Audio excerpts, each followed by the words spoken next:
Halo, selamat pagi. Assalamualaikum warahmatullahi wabarakatuh. Saya Hanin Ali Labibah, mahasiswa di IH Untak Surabaya Angkatan 49. Ini merupakan tugas mata kuliah Hukum Teknologi dan Globalisasi dengan dosen pengampu Dr. Tommy Mikael SHMO dengan tema konflik kode Islam versus hukum negara dalam perspektif Lawrence Lessig, analisis kontemporer dan implikasi bagi Indonesia. Perkembangan teknologi digital telah menggeser paradigma hukum modern dari sistem yang juga dikonstruksi oleh teknologi. Dalam konteks ini, Lawrence Lessig melalui karyanya dalam Code and Other Law of Cyberspace pada tahun 1999 memperkenalkan tesis fundamental bahwa kode Islam yaitu bahwa kode program memiliki fungsi regulatif yang setara, bahkan dalam kondisi tertentu lebih dominan dibandingkan hukum negara. Fenomena ini menimbulkan pertanyaan epistemologis mendasar.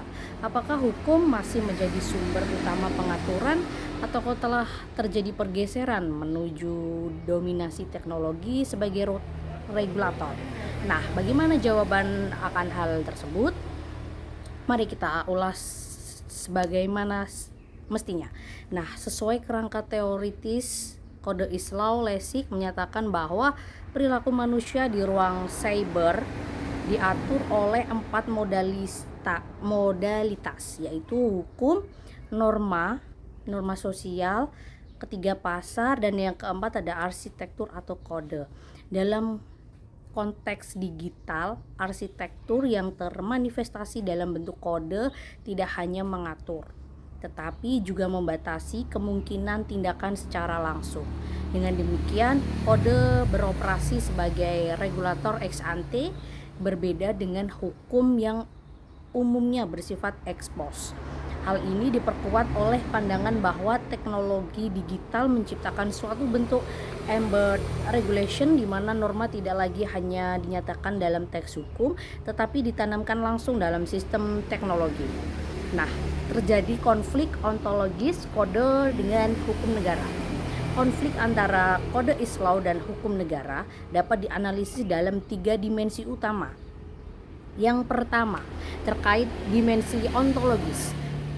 Dimensi ontologis itu suatu kode bersifat deterministik dan tertutup, sedangkan hukum bersifat interpretatif dan terbuka terhadap penafsiran. Yang kedua terkait dimensi kekuasaan, yang mana kode diproduksi oleh aktor privat atau dalam hal ini korporasi teknologi, sedangkan hukum berasal dari legitimasi demokrasi negara. Dan yang ketiga terkait dengan dimensi fungsional. Kode mencegah pelanggaran sejak awal atau preventif, sementara hukum menindak pelanggaran. Dalam konteks ini muncul fenomena yang oleh para akademisi disebut sebagai privatisasi regulasi, di mana kekuasaan normatif itu bergeser dari negara ke platform digital global.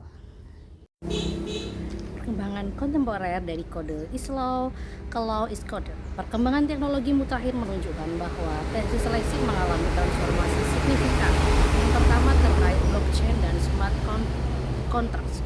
Teknologi blockchain memperkuat prinsip kode Islam karena kontrak dijalankan secara otomatis tanpa intervensi manusia.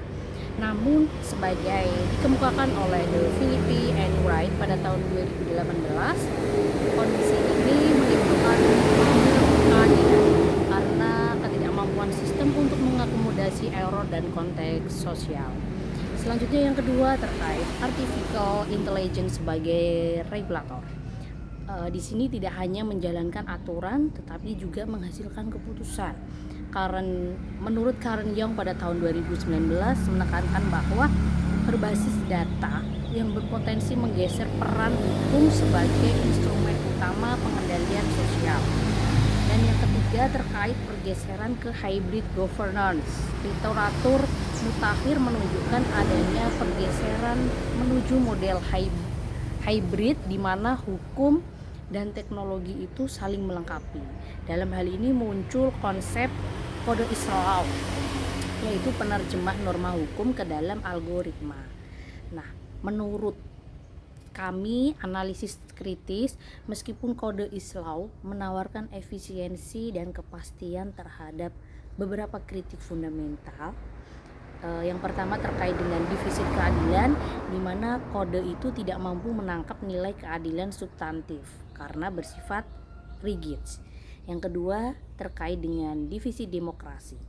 Kode dirancang oleh aktor privat tanpa mekanisme akuntabilitas publik.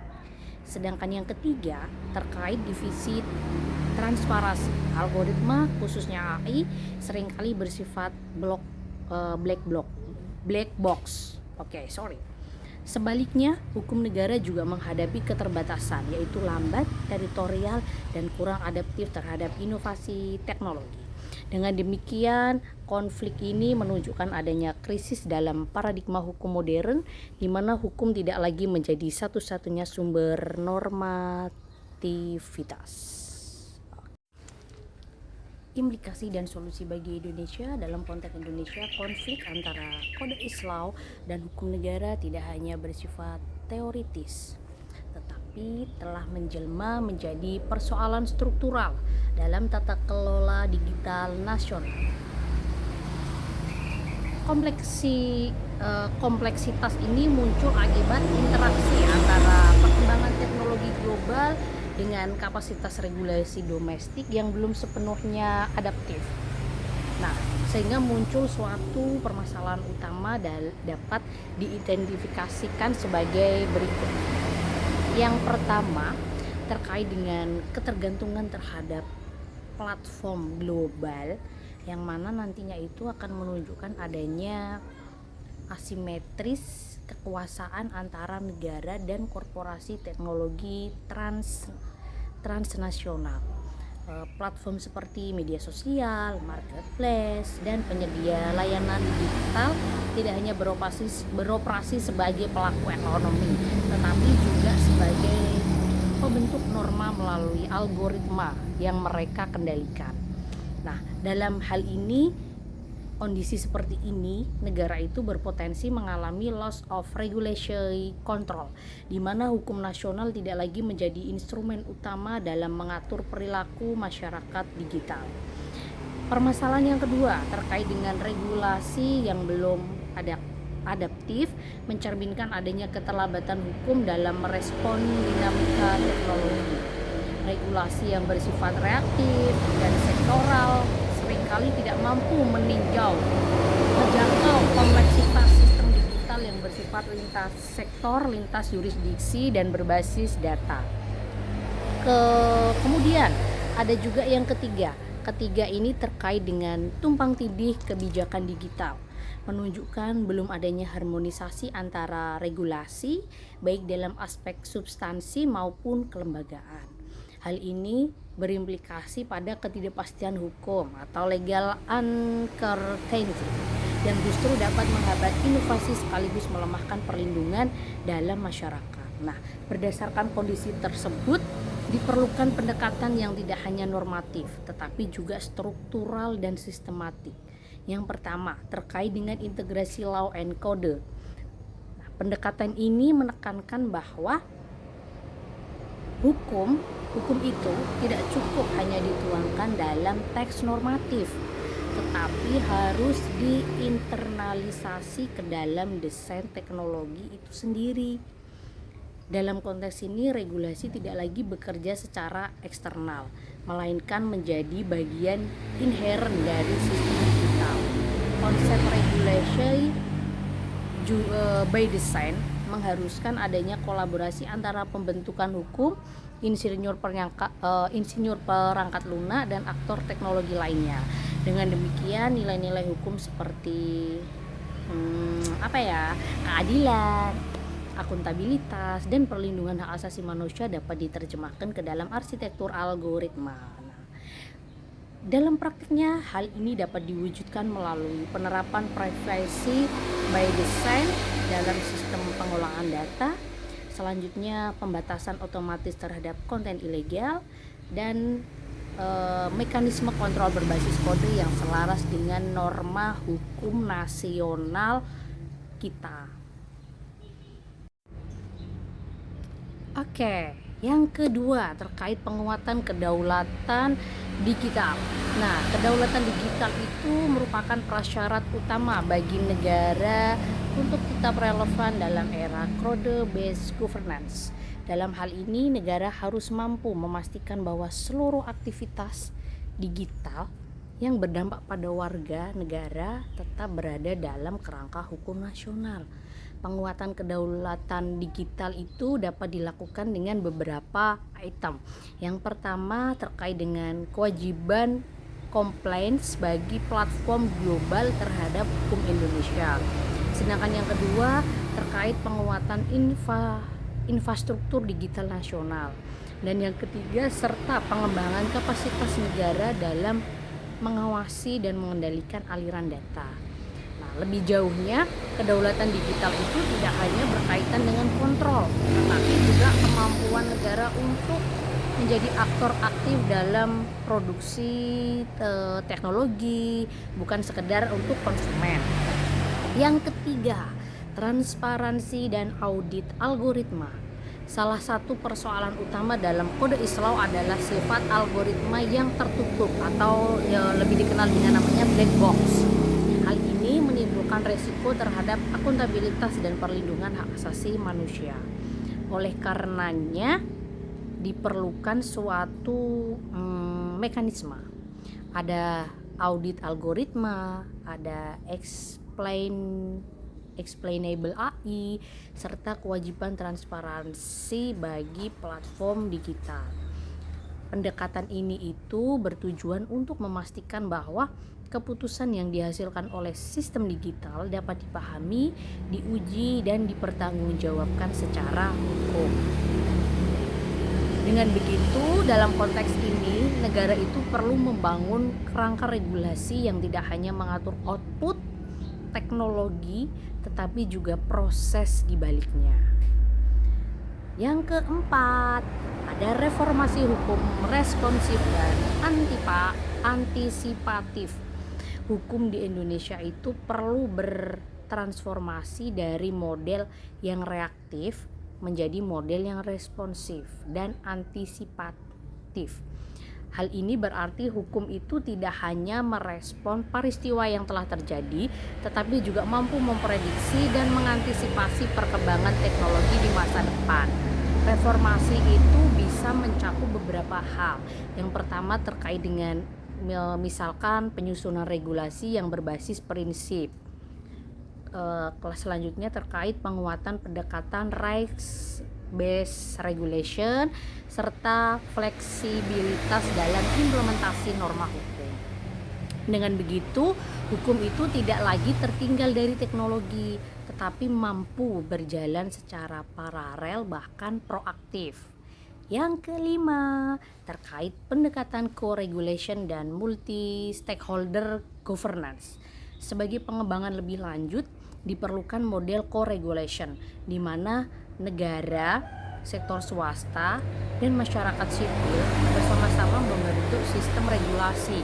Pendekatan ini itu relevan karena teknologi itu dikembangkan oleh sektor privat yang dampaknya itu dirasakan oleh masyarakat dan regulasinya itu berada di tangan negara. Nah, dengan begitu adanya multi stakeholder governance itu diharapkan tercipta keseimbangan antara inovasi dan perlindungan hukum.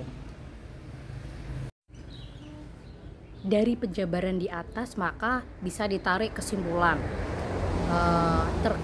berdasarkan analisis komprehensif terhadap teori Lawrence Lessig and perkembangan kontemporer dapat ditegaskan bahwa konsep kode Islam tidak dapat diposisikan sebagai substitusi terhadap hukum negara, melainkan sebagai indikator transformasi mendasar dalam struktur normativitas masyarakat digital.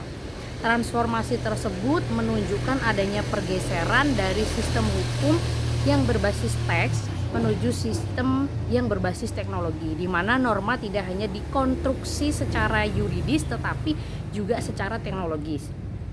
Dengan begitu, ada suatu perkembangan mutakhir yang terjadi, evolusi konseptual dari yang awalnya itu code is law menjadi law is code. Selanjutnya ada co-regulator system between law and technology architecture. Namun demikian, integrasi tersebut tidak bersifat netral. Ia hanya mengandung implikasi filosofis, yuridis, dan politis yang mendalam, khususnya terkait dengan legitimasi, akuntabilitas, dan keadilan. Dalam konteks Indonesia, tantangan utama tidak lagi terletak pada dikotomi antara negara dan teknologi, melainkan pada kemampuan negara untuk mengonstruksi sintesis normatif antara keduanya. Dengan demikian, masa depan hukum Indonesia tidak dapat dilepaskan dari kemampuannya untuk menginternalisasi nilai-nilai hukum ke dalam kode. Selanjutnya, mempertahankan kedaulatan dalam ruang digital, serta memastikan bahwa teknologi itu tetap berada dalam kerangka keadilan substantif. Secara konseptual, hal ini itu menegaskan bahwa hukum di era digital bukan lagi sekedar sebagai sistem norma, tetapi juga merupakan desain arsitektur kekuasaan yang terintegrasi dengan teknologi. Oke, terima kasih. Mungkin itu paparan yang dapat saya sampaikan, kurang lebihnya mohon maaf. Saya akhirin. Wassalamualaikum warahmatullahi wabarakatuh. Sampai ketemu lagi di lain waktu. Bye bye.